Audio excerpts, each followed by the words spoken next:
August 30th, it is going down in Houston. LSU, Wisconsin, a Big Ten SEC tilt to kick off the college football season. Hello, everyone. Welcome inside our Campus Insider studios. I am Shae Peppler, alongside our Wisconsin insider, Phil Dawson. Good to have you in studio, Phil. Let's talk Badgers, shall we? Joel Stave, the starter. He won 9 games for them last season, but there's some competition going on between him and Tanner McEvoy. How do you see that playing out throughout the season? Well, really, the competition starts this fall with Joel Stave and Tanner McEvoy, because McEvoy is multi-dimensional, and the thing that's missing most from this Badger team is some offensive weapons. Joel Stave doesn't have the running ability that we've seen from Tanner McEvoy, who really kind of took over the starting job in spring football because of Stave being injured. So if he can add that second dimension, especially with a lot of weapons missing from a year ago, Tanner McEvoy should have the position, at least the pole position, going into the season against LSU in Houston. You mentioned the missing weapons. Your top receiver and top tight end no longer there. Do you see that being a problem? Huge problem for the Badgers, and because, again,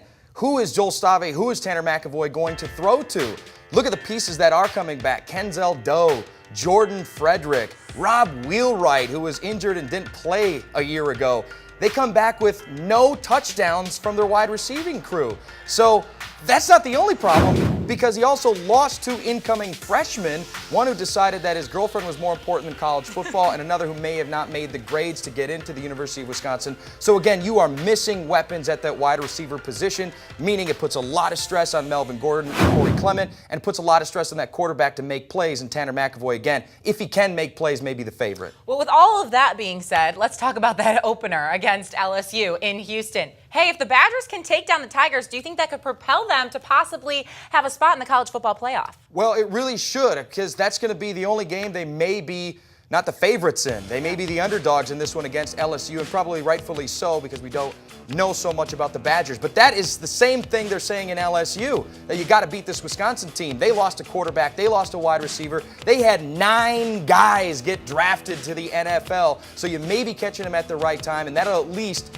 keep you favored throughout the rest of the season. Get to that Big Ten title game. Who you face there coming out of the East should be a heck of a ball game, whoever it is. But if you win that, you're going to be in that Final Four. Gosh, can't wait for football season to get here. It cannot get here soon enough. Phil Dawson, thanks so much for the insight. We've got more covering the Big Ten, because Big Ten Media Days are going on. You can get all the coverage right here on CampusInsiders.com.